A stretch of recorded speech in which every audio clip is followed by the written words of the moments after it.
O antifrágil. Uma introdução. Os dois primeiros capítulos apresentam e ilustram a antifragilidade. O capítulo 3 apresenta uma distinção entre o orgânico e o mecânico. Digamos, entre seu gato e uma máquina de lavar. O capítulo 4 é sobre como a antifragilidade de alguns advém da fragilidade de outros. Como os erros beneficiam alguns indivíduos, mas não outros.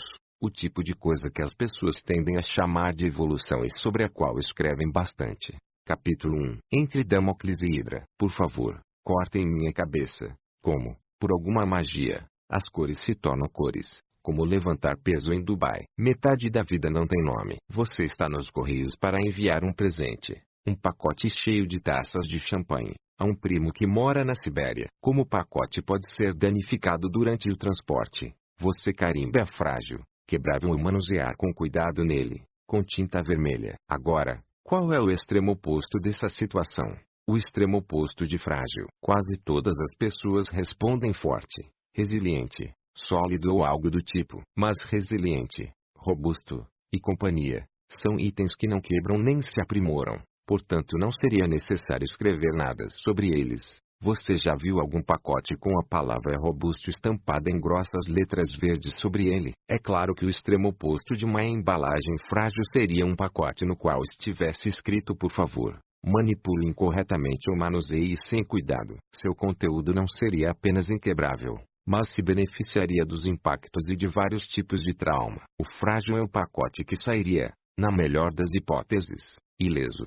O robusto sairia, na melhor e na pior das hipóteses, ileso. E o oposto do frágil é, portanto, o que fica, na pior das hipóteses, ileso. Denominamos tal pacote de antifrágil, um neologismo necessário por não haver nenhuma palavra simples ou composta nos dicionários que expresse o ponto da fragilidade reversa. Isto porque a ideia de antifragilidade não faz parte de nossa consciência, mas, felizmente, faz parte de nosso comportamento ancestral, de nosso aparato biológico, e é uma propriedade onipresente de todos os sistemas que sobreviveram. Figura 1. Um pacote implorando por estresse e desordem. Crédito, Giotto Enterprise e Georginas. Para perceber o quanto o conceito é estranho à nossa mente, reproduza a experiência e pergunte por aí, na próxima reunião, piquenique ou assembleia pré-motim, qual é o antônimo de frágil, e especifique, insistentemente, que você quer dizer exatamente o contrário. Algo com propriedades e consequências opostas. As prováveis respostas serão,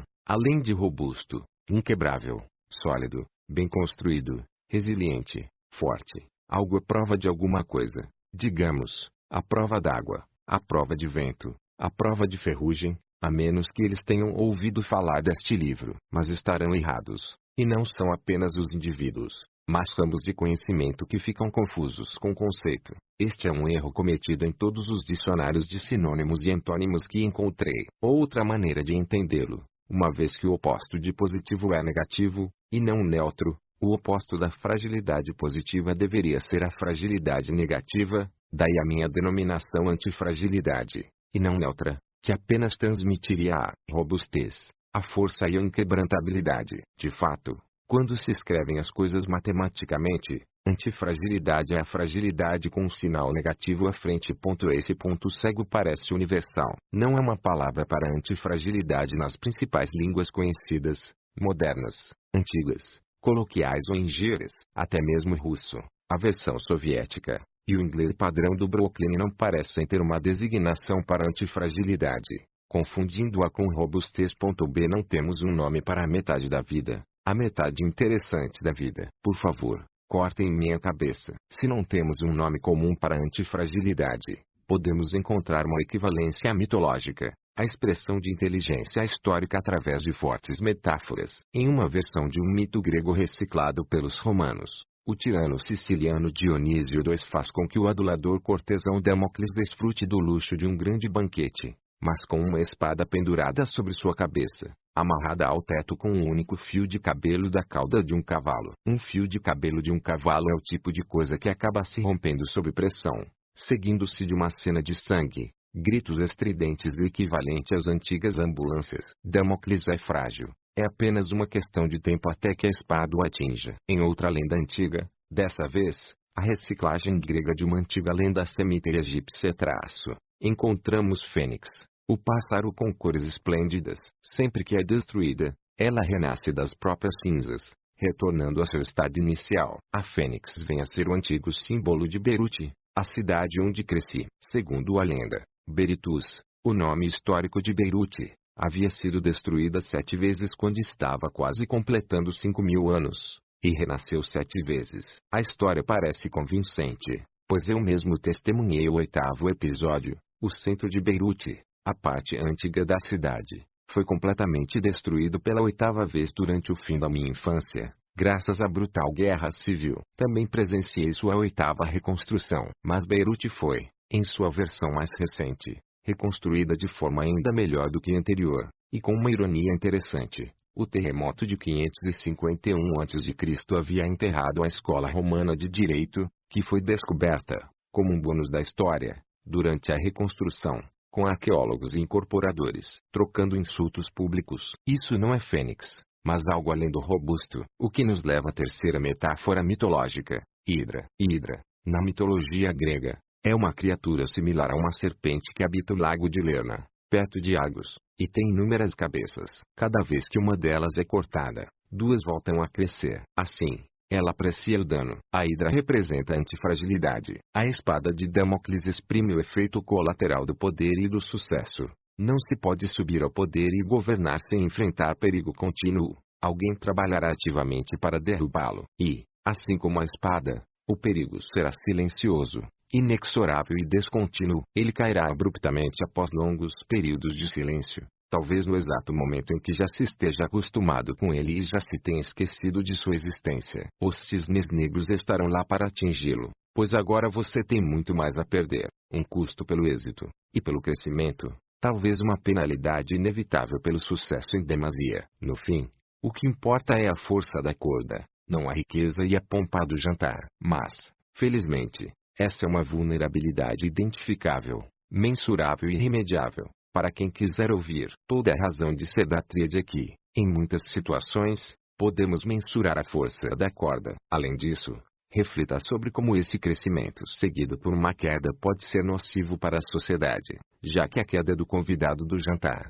em resposta à queda da espada de Damocles, trará o que hoje chamamos de danos colaterais, prejudicando outras pessoas. O colapso de uma grande instituição, por exemplo, terá efeitos sobre a sociedade. A sofisticação, ou uma determinada espécie de sofisticação, também traz fragilidade para os cisnes negros, à medida que as sociedades vão ganhando em complexidade, com uma sofisticação cada vez mais de vanguarda, e com mais especialização, tornam-se mais e mais vulneráveis ao colapso. Essa ideia tem sido mencionada de maneira brilhante e convincente pelo arqueólogo Joseph Tainter. No entanto, isso não precisa ser assim. É dessa forma apenas para aqueles que não querem passar para a etapa seguinte e compreender a matriz da realidade. Para contrabalançar o sucesso, é preciso uma dose elevada de compensação de robustez e até mesmo altas doses de antifragilidade. Você deseja ser fênix, ou, talvez, hidra. Caso contrário, a espada de Damocles cairá sobre você. Sobre a necessidade da nomeação, sabemos mais do que acreditamos saber. Muito mais do que somos capazes de articular. Se nossos sistemas formais de pensamento depreciam o natural, e, de fato, não temos um nome para a antifragilidade, e lutamos contra o conceito sempre que usamos nosso cérebro, isso não significa que nossas ações o negligenciem. Nossas percepções e intuições, conforme expressas em ações, podem ser superiores ao que conhecemos e tabulamos. Discutimos com palavras e ensinamos nas salas de aula. Teremos amplas discussões sobre esse assunto, particularmente com a potente noção do apofático, o que não pode ser dito explicitamente, ou diretamente descrito, em nosso vocabulário atual. Assim, por enquanto, analisemos esse curioso fenômeno. Em Throat Language Glass, o linguista Guideltier relata que muitas populações primitivas, quando não são daltônicas, têm designações verbais para apenas 2 ou 3 cores. Porém, quando submetidas a um teste simples, elas conseguem combinar os conjuntos com suas cores correspondentes. Conseguem detectar as diferenças entre as diversas nuances do arco-íris, mas não expressam isso em seus vocabulários. Essas populações são culturalmente, embora não biologicamente, daltônicas. Da mesma forma, somos intelectualmente, porém não organicamente, cegos à antifragilidade. Para perceber a diferença, basta considerar que o termo azul se faz necessário para a construção de uma narrativa, mas não quando nos envolvemos em uma ação. Isso não é amplamente divulgado, mas muitas cores que consideramos rotineiras não tiveram nome por muito tempo, e eram desprovidas de títulos nos principais textos da cultura ocidental. Os textos mediterrâneos antigos, tanto gregos quanto semitas, também tinham vocabulário reduzido de um pequeno número de cores, polarizadas em torno da escuridão e da luz. Homero e seus contemporâneos estavam limitados a umas 3 ou 4 cores principais: preto, branco e alguma parte indeterminada do arco-íris, muitas vezes enquadrada como vermelho ou amarelo. Entrei em contato com Guy Deltier. Ele foi extremamente solícito e destacou que os antigos careciam de palavras até mesmo para algo tão elementar quanto azul. Essa ausência da palavra azul no grego antigo explica a referência recorrente de Homero ao mar de vinho escuro ou enopopontum, que tem sido bastante intrigante para os leitores, incluindo este aqui. Curiosamente, foi o primeiro-ministro britânico William Gladstone quem primeiro fez essa descoberta, na década de 1850, e foi injusto e levianamente criticado por isso pelos jornalistas habituais. Gladstone, grande estudioso, escreveu, durante seu interregno entre os cargos políticos, um impressionante tratado de 1.700 páginas sobre Homero. Na última sessão, Gladstone comentou sobre essa limitação no vocabulário de cores, atribuindo nossa sensibilidade moderna para muito mais nuances de cor ao treinamento intergeracional do olho. Mas, independentemente dessas variações de cor na cultura da época, demonstrou-se que as pessoas eram capazes de identificar as nuances, a menos que fossem fisicamente daltônicas. Gladstone foi um indivíduo admirável em muitos aspectos. Além de sua erudição, força de caráter, respeito para com os fracos e alto nível de energia, 4 atributos muito atraentes. Para mim, respeito pelos fracos é a segunda qualidade mais atraente, atrás apenas de coragem intelectual. Ele demonstrou uma notável presciência. Gladstone descobriu que poucos em sua época ousaram propor que Ilíada corresponde a uma história verdadeira. A cidade de Troia ainda não havia sido descoberta. Além disso, ainda mais presciente e de grande relevância para este livro, ele insistia em um orçamento fiscal equilibrado. Déficits fiscais já provaram ser uma das principais fontes de fragilidade nos sistemas sociais e econômicos. Proto-antifragilidade. Houve nomes para 2 conceitos iniciais da antifragilidade, com 2 aplicações precursoras que cobrem alguns de seus casos especiais. Trata-se de aspectos a menos da antifragilidade limitados ao campo da medicina, mas eles são uma boa maneira de começar. Segundo a lenda, Mitridates IV, rei de Pontus, na Ásia Menor, ao se esconder depois do assassinato de seu pai,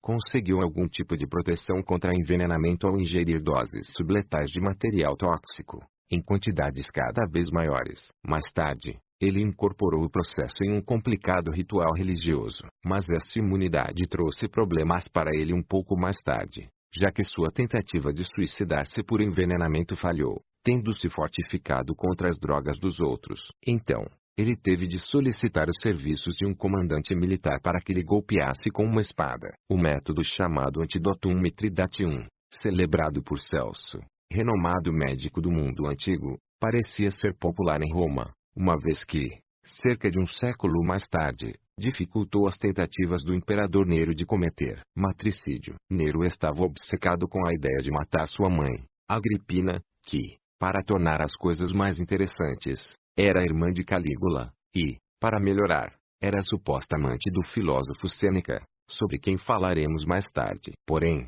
uma mãe tende a conhecer muito bem seu filho e prever suas ações, principalmente quando se trata de um filho único, e Agripina sabia alguma coisa sobre venenos, já que supostamente fez uso de substâncias tóxicas para matar pelo menos um de seus maridos. Eu disse que as coisas eram bastante interessantes. Assim, suspeitando que Nero planejava assassiná-la, Agripina se mitridatizou contra os venenos que estariam disponíveis para os subordinados de seu filho. Assim como Mitridates, Agripina acabou morrendo por métodos mais mecânicos, já que seu filho, teoricamente, encomendou sua morte a assassinos, fornecendo-nos, assim, a pequena, porém significativa, lição de que não se pode ser robusto contra tudo. E, 2000 anos mais tarde, Ninguém descobriu um método para que nos fortificássemos contra espadas. Chamemos de mitridização o resultado de uma exposição a uma pequena dose de uma substância que, ao longo do tempo, nos torna imunes a quantidades adicionais e maiores dessa mesma substância. É como a vacinação e os medicamentos antialérgicos. Não é exatamente antifragilidade. Ainda se trata do nível mais modesto de robustez. Mas estamos chegando lá. E já temos um indício de que, talvez, ser privado do veneno nos torna frágeis e que o caminho para o robustecimento começa com um mínimo de danos. Agora,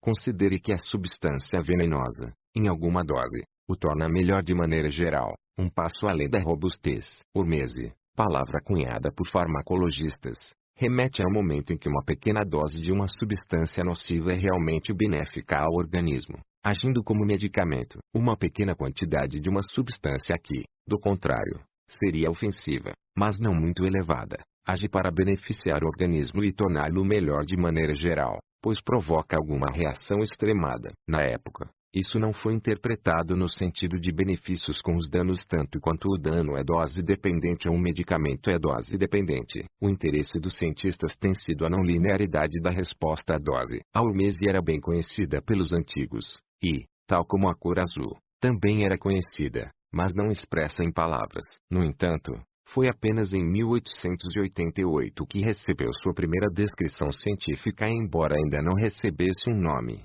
por um toxicologista alemão, Hugo Schulz, que observou que pequenas doses de veneno estimulavam o crescimento do fermento, enquanto doses maiores o prejudicavam. Alguns pesquisadores afirmam que os benefícios dos vegetais talvez não estejam tanto no que chamamos de vitaminas ou em algumas outras teorias de racionalização, ou seja, ideias que parecem fazer sentido na forma de narrativa, mas que não foram submetidas a testes empíricos rigorosos. Mas no seguinte, as plantas se protegem dos danos e afastam os predadores com substâncias tóxicas que, se ingeridas por nós, nas quantidades certas, podem estimular nosso organismo, ou pelo menos é o que dizem. Mais uma vez, a intoxicação limitada, em baixa dose, desencadeia benefícios saudáveis. Muitos afirmam que a restrição calórica, permanente ou episódica, ativa reações saudáveis e mudanças que, dentre outros benefícios, prolongam a expectativa de vida em animais de laboratório. Nós,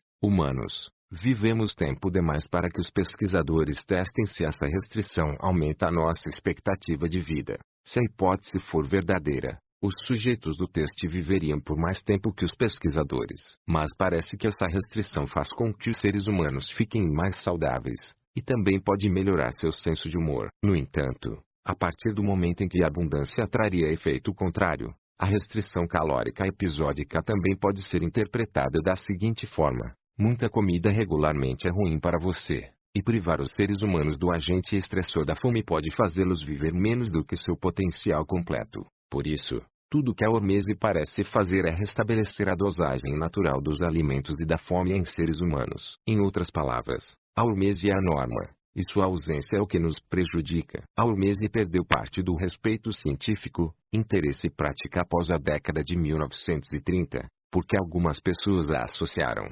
erroneamente, à homeopatia. A associação foi injusta, pois os mecanismos são extremamente diferentes. A homeopatia se baseia em outros princípios, como de que partículas diminutas e altamente diluídas dos agentes de uma doença, tão pequenas que dificilmente podem ser perceptíveis, e, portanto, são incapazes de causar hormese, podem ajudar a nos curar de nossa própria doença. A homeopatia tem demonstrado pouco suporte empírico e, por causa de suas metodologias de teste, se enquadra, hoje, na medicina alternativa, enquanto a hormese, como fenômeno, tem amplas evidências científicas a sustentá-la. Porém, a principal questão é que agora podemos perceber que privar os sistemas de agentes estressores vitais, não é necessariamente algo bom, e pode ser totalmente prejudicial. A independência do domínio é dependente do domínio. Essa ideia de que os sistemas podem precisar de algum estresse e de agitação foi desconsiderada por aqueles que a absorveram em uma área,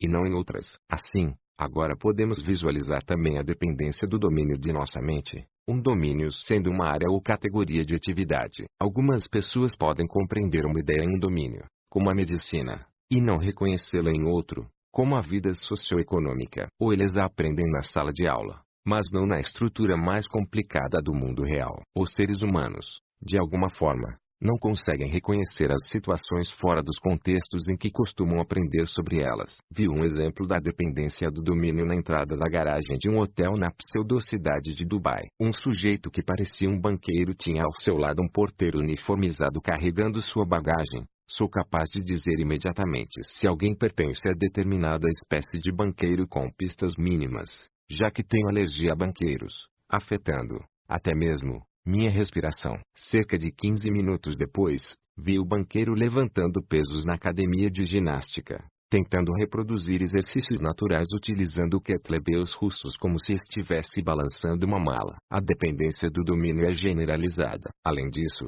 o problema não é apenas que a mitridização e a hormese podem ser conhecidas em alguns círculos médicos e tenham sido desconsideradas em outras aplicações, como a vida socioeconômica. Mesmo na medicina, alguns a compreendem aqui e a desconsideram acolá. O mesmo médico pode recomendar exercícios para que você fique mais forte, e, poucos minutos depois, prescrever antibióticos em resposta a uma infecção trivial, para que você não fique doente. Outra expressão da dependência do domínio. Pergunte a um cidadão dos Estados Unidos se alguma agência semi-governamental, com uma grande margem de independência, e sem qualquer interferência do Congresso, deveria controlar o preço dos carros, dos jornais e do vinho Malbec, como se fossem seu domínio de especialidade. Ele teria um ataque de raiva, pois isso parece violar todos os princípios que o país defende, e o chamaria de topeira comunista pós-soviética apenas por ter sugerido isso. Ok, então, pergunte-lhe se essa mesma agência do governo deve controlar o câmbio, principalmente a taxa do dólar em relação ao euro e alto Greek mongol. A mesma reação. Isso aqui não é a França.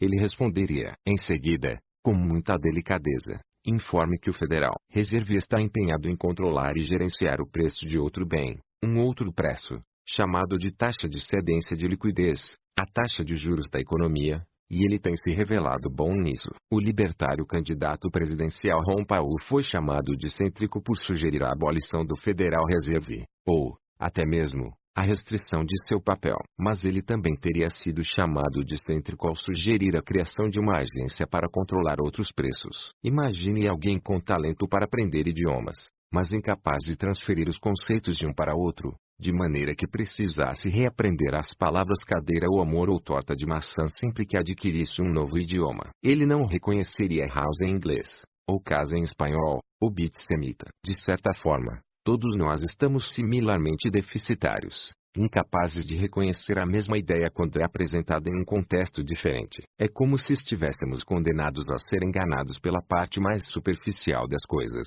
a embalagem, o papel de presente. É por isso que não detectamos a antifragilidade em lugares óbvios, demasiadamente óbvios. Ela não faz parte de nossa forma convencional de pensar o sucesso, o crescimento econômico e inovação, segundo a qual isso só pode resultar de uma sobrecompensação aos agentes estressores. E também não vemos essa ação excessivamente compensatória em nenhum outro lugar. E a dependência do domínio também explica por que tem sido difícil, para muitos pesquisadores, perceber que a incerteza, a compreensão incompleta, a desordem e a volatilidade são membros de uma mesma família próxima. Essa falta de tradução é uma incapacitação mental própria do ser humano, e só começaremos a alcançar a sabedoria ou a racionalidade quando fizermos um esforço para superá-la e rompê-la. Vamos discutir um pouco mais a sobrecompensação.